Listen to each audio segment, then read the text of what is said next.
രാവിലെ തന്നെ നീച്ച് പല്ലേപ്പും ചായയുടെയൊക്കെ കഴിഞ്ഞാറുണ്ട് കേട്ടോ. കുട്ടികളൊക്കെ പറങ്കിയാൻ്റെ തൊട്ട് വന്നിട്ട് അണ്ടി പുറക്കി ഇങ്ങനെ പോണ്. അപ്പം ഞാൻ വിചാരിച്ചിട്ടൊന്ന് ഞാനും കുറച്ച് പറങ്കിയാങ്ങ പറിച്ചായിട്ട് പറങ്കിയാങ്ങനോട് ബുളുബുളു മിഠായി ഉണ്ടാക്കട്ടെ എന്ന്. അങ്ങനെ നേരെ പറങ്കിയാൻ്റെ ചോട്ടിലേക്ക് പോയിട്ട് ഇതാ പറങ്കിയാങ്ങ ഓരോന്നോരോന്നായിട്ട് ഇങ്ങനെ പറിച്ചിട്ടോ. തൊടുമ്പോത്തിന് അങ്ങോട്ട് കജ്ജി പോരുന്ന ജാതി ഇട്ടോ. നല്ലോണം പോത്ത് ഉളുമ്പീണേ. ബുളുബുളു മിഠായി എന്ന് പറഞ്ഞാൽ ഞങ്ങൾക്ക് മനസ്സിലാവുക അറിയില്ല. പല്ലുമ്മൽ ഇട്ടുന്ന മിഠായി ഇല്ലേ, അതാണ് കേട്ടോ. നല്ലോണം പോത്ത് നീരുള്ള ജാതി പറങ്കിയാങ്ങായിട്ട് നമുക്ക് ഇതിന് വേണ്ടിയത്. ചുവപ്പും പച്ചയും ഓറഞ്ചും ഒക്കെ കൂടിയായിട്ടുള്ള ഒരു കളറായിട്ട് ഇതിമേ ഉള്ളത് പറങ്കിയാങ്ങ. ഇച്ച് കജ്ജോണ്ട് കിട്ടുന്നിടത്തുള്ളതൊക്കെ ആദ്യം ഞാൻ തന്നെ നീണ്ടരിഞ്ഞായിട്ട് പറിച്ചുണ്ടാക്കിട്ടോ. ഇതായിട്ട് നോക്കിയാണ് എന്തോ ഒരു ചൊറുക്കുണ്ട് കാണാൻ വേണ്ടിയിട്ട്. കജ്ജോണ്ട് കിട്ടുന്നിടത്തുള്ളതൊക്കെ പറിച്ച് കഴിഞ്ഞാൽ നേരെ അഞ്ചൻ്റെ കജ്ജയ്ക്ക് കൊടുത്തായിട്ട് അതിൻ്റെ ഇപ്പുറത്തുണ്ട് അതിൻ്റെ പൊടണിൻ്റെ ഇല വന്ന് 2-3 പൊടണിൻ്റെ ഇല അങ്ങോട്ട് പറിച്ചിട്ടോ. അങ്ങോട്ട് പിന്നെ അതിലേക്ക് വെച്ചെടുത്ത് എന്നാൽ പിന്നെ അതിലവിടെ ഒതുങ്ങി നിന്നോളിട്ടോ. പിന്നെ ഞാൻ കുറേ നീണ്ടരിഞ്ഞായിട്ട് ഇതൊക്കെ പറിച്ചുണ്ടാക്കിട്ടോ. പറച്ചലൊക്കെ കഴിഞ്ഞാൽ ഒടുവിന് ഇതാ തായാണ്ടത്തെ കുറച്ച് വീണുണ്ടായിട്ടോ. അപ്പം പോയിട്ട് പൊറക്കലൊക്കെ കഴിഞ്ഞാൽ പിന്നെ എല്ലാത്തുമെന്നും നമ്മളിത് അണ്ടി ഇങ്ങോട്ട് ഇരിയാലും എടുത്തിട്ടോ. അണ്ടി ഇരിഞ്ഞാട്ട് ചുട്ടുന്നുണ്ടെങ്കിൽ നല്ല രസം ഉണ്ടാവും കേട്ടോ. പണ്ടൊക്കെ ആണെങ്കിൽ നമ്മൾ കുറേ ചുട്ട് തിന്നുണ്ടായിന്. അന്നാണെങ്കിൽ മുറ്റത്ത് തന്നെ ഒരു പറങ്കിയാവും ഉണ്ടായിന്. അതിമേ കയറി കൂത്തം മറലേനി ഇങ്ങോട്ട് ആട്ടും കെട്ടും. അങ്ങനെ പറങ്കിയാങ്ങൻ്റെ അണ്ടി മുഴുവൻ ഇരിഞ്ഞ് കഴിഞ്ഞിട്ട് ഇത് അണ്ടി അവിടെ വെച്ചായിട്ട് ഞാൻ പെരേക്ക് പറങ്കിയാങ്ങ കൊണ്ട് പോന്നിട്ടോ. പെരയിലെത്തിയാട്ട് തന്നെ ഇതാ കൂട്ടത്തിൽ കയറ്റം പോത്ത് പറങ്കിയാങ്ങ നോക്കിയാട്ട് ഒന്നിങ്ങോട്ട് കജ്ജയിലെടുത്ത് വെച്ചേക്ക് ഇങ്ങനെ തൊള്ളയിലിട്ട് ഈമ്പിട്ടോ. നല്ല രസം ഇട്ടോ ഇത് തിന്നാൻ വേണ്ടിയിട്ട്. നല്ല നീരുള്ള ജാതി പറങ്കിയാങ്ങ കേട്ടത്. നല്ല മധുരം ഉണ്ട് കേട്ടോ തിന്നാൻ വേണ്ടി. ഏതായിട്ട് ഞാൻ മുഴുവൻ തിന്നിട്ടോ. അങ്ങോട്ട് പിന്നെ നേരെ ഒരു തേങ്ങ എടുത്തായിട്ട് തേങ്ങ പൊളിച്ച് വെട്ടി പിന്നെ നമ്മളെ പറങ്കിയാങ്ങ മുഴുവൻ നല്ലോണം തേച്ചോറി നന്നാക്കിയിട്ട് ചേക്ക് നടും ഇങ്ങനെ കീറിട്ടോ. അപ്പോൾ അതിന് താറാവള അവിടെ പാഞ്ഞെത്തിയായിട്ടേക്ക് തിന്നാളത്താണെന്ന് വിചാരിച്ചായിട്ട് അപ്പോൾ ഞാൻ ഐറ്റങ്ങളൊന്നും നുണപ്പിച്ചായിട്ടിട്ടോ. പിന്നെ നമ്മളെ പറങ്കിയാങ്ങനെ നീരൊക്കെ ഒരു കുണ്ടൻ പാത്രത്തേക്ക് ചേക്ക് നല്ലോണം പിഴിഞ്ഞെടുത്തിട്ടോ. ഒരു പറങ്കിയാങ്ങുമ്പോൾ തന്നെ നമുക്ക് നല്ലോണം നീരും തേനും ഒക്കെ കിട്ടുന്നുണ്ട് കേട്ടോ. അങ്ങനെ അവിടെ കുത്തിരുന്നാട്ട് മുഴുവൻ ഇച്ചേക്ക് നല്ലോണം നെക്കി പിഴിഞ്ഞുണ്ടാക്കിട്ടോ. ഇത് കണ്ടോ നിങ്ങൾ എന്തോ ഒരു മട്ടത്തിലാണ്. അപ്പം അതിൻ്റെ ഉള്ളിൽ നിന്ന് ആ നീരിങ്ങോട്ട് വരുന്നത് നോക്കിയാണ് നിങ്ങൾ നല്ലോണം വരുന്നുണ്ട് കേട്ടോ. ഒടുവിന് അത് ഫുള്ള് നക്കി പിഴിഞ്ഞുണ്ടാക്കിയപ്പോൾ തന്നെ നമ്മളെ കുണ്ടൻ പാത്രം നിറച്ച് നീര് കിട്ടിയിട്ടോ. നമുക്ക് പറങ്കിയാങ്ങ മുഴുവൻ ലാസ്റ്റ് ആ നീരൊക്കെ പോയിട്ട് ചേക്കായിട്ടോ. പിന്നെ ഞാൻ നേരെ കുപ്പയെ കൊണ്ടുപോയിട്ടെടുത്തേ. അപ്പോൾ അതിന് താറാവ് അതിമേലെത്തിട്ടോ തിന്നാൻ. പിന്നെ നേരെ കജ്ജും കക്കിയായിട്ട് അടുപ്പത്ത് തിരിച്ചെത്തിച്ചാൻ വേണ്ടിയിട്ട് ഒരുങ്ങിട്ടോ. ഇപ്പുറത്തെ അടുപ്പിൽ ചക്ക കൂട്ടാൻ വേണ്ടായിട്ടോ. അവിടെ ബന്ധോട്ടെ ചേർച്ചായിട്ട് ആ അടുപ്പത്തും തിരിച്ച് കുറച്ച് കടടുത്തായിട്ട് അപ്പുറത്തെ അടുപ്പിൽ നല്ലോണം തിരിച്ചു കൂട്ടിട്ടോ. തിരിച്ചൊന്ന് ആളി പിടിച്ച് കത്തി വന്നപ്പോൾ തന്നെ ഞാൻ എന്താ ചീഞ്ചട്ടി അങ്ങോട്ട് തീമക്കച്ച് ഓലോടെയൊക്കെ ഇങ്ങോട്ട് നല്ലോണം മൂട്ടിക്കാക്കി എടുത്തിട്ടോ. പിന്നെ നമ്മൾ ചട്ടി കുറച്ചൊന്ന് ചൂടായി വന്നപ്പോൾ ഇതായിക്ക് നമ്മളെ പറങ്കിയാങ്ങ നീരില്ലേ നേരത്തെ ഉണ്ടാക്കി വെച്ച് അങ്ങനെ ചേക്ക് പാർന്നു കൊടുത്തിട്ടോ. ചീഞ്ചട്ടിൻ്റെ പകുതിക്ക് പകുതി ഉണ്ട് കേട്ടോ നീര്.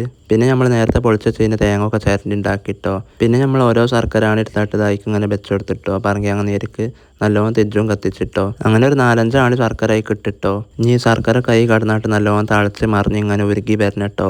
അതുവരെ നമ്മൾ ഇളക്കിയും കൊടുക്കണം കേട്ടോ. ഇളക്ക് തന്നെ. അങ്ങനെ കുറച്ച് നേരം തിരിച്ചൊക്കെ കത്തിച്ചപ്പോൾ തന്നെ ശർക്കര ആണൊക്കെ നല്ലോണം തളിച്ച് മറിഞ്ഞ് ഉരുക്കി വന്നിട്ടോ.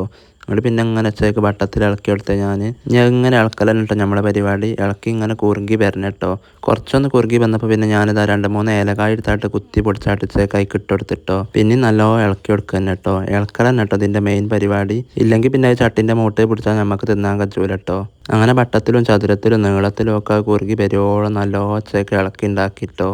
കുറച്ചും കൂടിയൊക്കെ ഒന്ന് കുറുകി വന്നപ്പോൾ തന്നെ ഞാൻ അയക്കതാ നമ്മൾ നേരത്തെ ചിരണ്ടി വെച്ചതിന് തേങ്ങ ചിരണ്ടി അയക്ക് ഇങ്ങനെ ചേക്ക് വിതറി എടുത്തിട്ടോ. ഒറ്റടിക്കട ഇട്ടെടുത്താലും മതിട്ടോ. ഇനിയിപ്പോൾ ചേക്ക് വിതറ് തന്നെ വേണമെന്നൊന്നുമില്ല കേട്ടോ. ഞാൻ പിന്നെ വീഡിയോ എടുക്കുമ്പോൾ രസം ഉണ്ടായിക്കോട്ടെ ചേക്ക് മോഡലാക്കിയതാട്ടോ. അങ്ങോട്ട് പിന്നെ ഇളക്ക് തന്നെ കേട്ടോ. തിരിച്ചൊന്ന് അതിൻ്റെ ഇടയിൽ കെട്ടപ്പോൾ ഞാൻ നല്ലോണം ഓട കൊയിലോണ്ട് ഊതി കത്തിച്ചിട്ടോ. അങ്ങനെ നമ്മൾ ഇളക്കി ഉപ്പാട് ഇളകിട്ടോ. എത്തായാലും ഇപ്പം നമുക്ക് തിന്നാൽ പോരെ. അങ്ങനെ ഇളകി നല്ലോ ചേക്ക് കുറുകി വന്നിട്ടോ. കയ്യിൽ കോരി ചട്ടിയിൽ നിന്ന് ഇങ്ങോട്ട് എടുക്കുമ്പോൾ തന്നെ കണ്ടില്ല നിങ്ങൾ എന്തോ ഒരു മട്ടത്തിലായി കിട്ടിയിട്ട് ഇപ്പം നമുക്കിത് ഞാൻ തണുക്കുമ്പോൾ ഒന്നുകൂടി ഇങ്ങോട്ട് നല്ലോണം കുറുകിയോളൂ കേട്ടോ.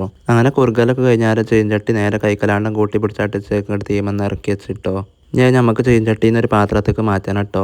ചീഞ്ചട്ടി നല്ല ചൂടുള്ളതുകൊണ്ട് അതിൽ നെട്ടാട്ട് ഇങ്ങനെ മേപ്പെട്ട് വെക്കുന്നുണ്ടെങ്കിൽ അതിൻ്റെ മൂട്ടയെ പിടിച്ചിട്ടോ. പിന്നെ ഞാനൊരു തട്ടാത്രം കണ്ട് എടുത്താട്ട് നല്ലോണം വെളിച്ചെണ്ണ ഒക്കെ പരത്തി എടുത്തിട്ട് അതിൽ പിന്നെ ഞാനിതാ മെല്ലൊരു കയ്യിലോണ്ട് ഇങ്ങനെ കോരിയാട്ട് നമ്മളെ ബുളുബുളു മിഠായി ആയിക്ക് ഇങ്ങനെ പാർന്നു എടുത്തിട്ടോ.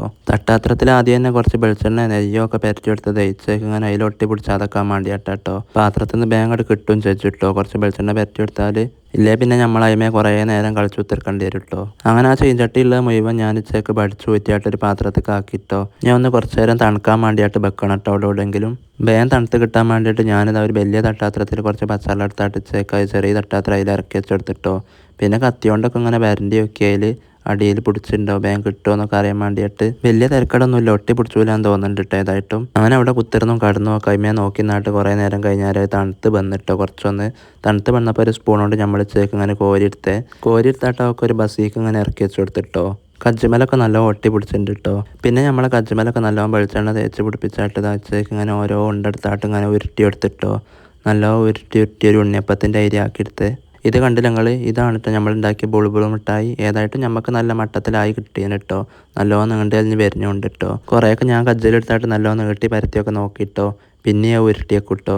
നല്ല രസമുണ്ട് കേട്ടോ. ഏതായിട്ട് വെച്ചേക്ക് ഇങ്ങനെ ഉരുട്ടാൻ വേണ്ടിയിട്ട് പത്തിരിക്കൊക്കെ നമ്മൾ മുട ഉണ്ടാക്കൂലേ, അതേമാതിരി തന്നെ നല്ല ഉരുട്ടിയായിട്ട് വെച്ചേക്ക് ഇങ്ങനെ മുട ഉണ്ടാക്കി വെച്ചെടുത്തിട്ടോ. അങ്ങനെ ഒടുവിനത്തെ ഉരുട്ടലും കഴിഞ്ഞിട്ടോ. ഇനി ഇതൊന്ന് കുറച്ചും കൂടി തണുത്ത് വരാണ്ട് കേട്ടോ. തണുത്ത് വന്നാൽ ഇത് നല്ല ഒട്ടി പിടിച്ചിട്ടോ. ബുളുബുളു മിഠായി ഇപ്പോൾ ഒരു 10 രൂപയെണ്ണൊക്കെ ആയിട്ടോ ഉരുട്ടി ഉണ്ടാക്കിയായിട്ട്. ഏതായിട്ടും പല്ലുമല ഇട്ടുന്ന മിഠായിട്ടോ. ബുളുബുളു മിഠായി അറിഞ്ഞ് ഞങ്ങൾക്ക് തിരിയിലേക്കാരം. ചിലപ്പോൾ ഒന്നുകൂടി ഞാൻ പറഞ്ഞുതരാണ്. ഇച്ച് പിന്നെ കുറേ തണുക്കാനൊന്നും ഒഴിവില്ലാത്തതുകൊണ്ട് ഞാൻ ആദ്യം തന്നെ അതിന് ഒന്നെടുത്തായിട്ട് വെച്ചേക്ക് തിന്ന് നോക്കിട്ടോ. നല്ലോണം നീണ്ട് കഴിഞ്ഞ് വരുന്നുണ്ട് കേട്ടോ. ഇതിപ്പോൾ ഒരു ഡബിൾക്കം തിന്നണ ഏരിയ ആയെന്ന് തോന്നുന്നുണ്ട് കേട്ടോ. ഏതായിട്ടും നല്ല രസമുണ്ട് കേട്ടോ. ഇനി തണുത്ത് വന്നാൽ ഒന്നുകൂടി രസം ഉണ്ടാകാൻ മതി കേട്ടോ. പിന്നെ അവിടെ ഫുള്ള് ഓരിയക്കലൊക്കെ ആയിട്ടോ. ഓരോരുത്തർ വന്നപ്പോൾ ഓരോരുത്തരെ കജ്ജയ്ക്കും കൊടുത്ത് എല്ലാവർക്കും നല്ല ഇഷ്ടമായിട്ടോ. നിങ്ങളും ഒന്ന് ഉണ്ടാക്കി നോക്കേണ്ടി.